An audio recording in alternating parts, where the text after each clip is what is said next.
Our next speaker is Troy Price. I've known Troy Price since we worked together to add sexual orientation and gender identity to the Iowa Civil Rights Code. I was honored to be the floor manager of that, and he worked for One Iowa at the time. He's now chair of the Iowa Democratic Party, IDP, Iowa Democratic Party. Please welcome Troy to the podium.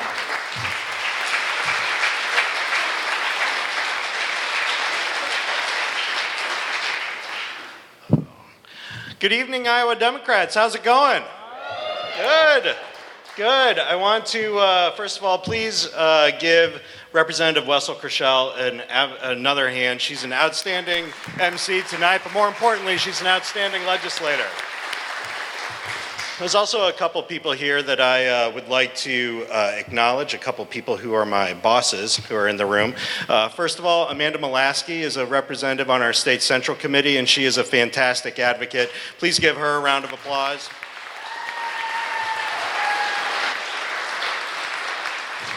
And you can't think of Story County without thinking about Jan Bauer, who's on our State Central Committee, who's a member of the DNC, and who is a tremendous advocate for this county and this district.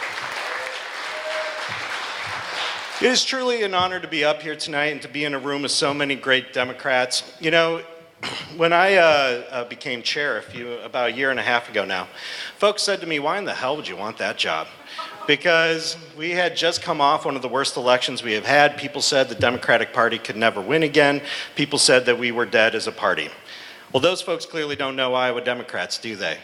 Because Democrats did what we always do. We got up off the mat, we got to work, and we went out and we made sure that no one kept us down. We made sure that Kim Reynolds didn't keep us down. We made sure the GOP legislature didn't keep us down. We made sure Donald Trump didn't keep us down, and we are fighting and we are gonna win this November.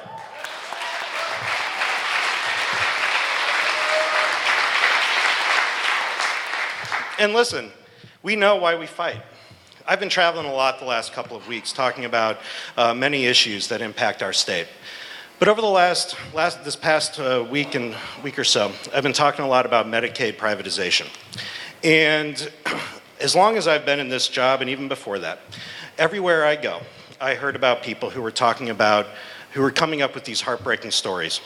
Last week, I talked to a woman in Creston who told me about her daughter, adult daughter with intellectual disabilities, who was telling me through tears that because of these cuts in Medicaid, that because of the lack of services and the delays and everything else, she no longer has the dignity that she had just 3 years ago. I talked to a woman up in Spencer whose adult brother, has a tooth infection, simple tooth infection. And because of Medicaid and the challenges with that and the approvals and everything else, it's going to take 6 weeks for him to get that tooth fixed. And she said to me simply, I think they're just trying to wait him out. I think that they're hoping that he passes away before he has a surgery so that they don't have to pay for the care. This is Kim Reynolds' Iowa.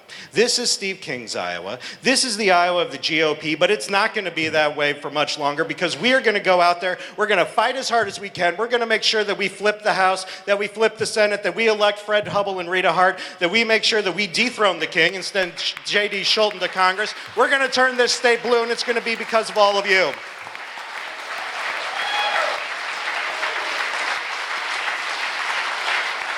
But to do that takes a lot of effort. And I know you folks are here tonight because you are some of the best activists out there, the best volunteers out there. And so if you haven't already, make sure you're down at the office, make sure you pick up a walk packet, make sure you're talking to your friends and neighbors, pick up the phone, call people. To paraphrase Mark Smith, the soon-to-be Speaker of the House, he says, I know a lot of people may be nervous about making phone calls or knocking doors.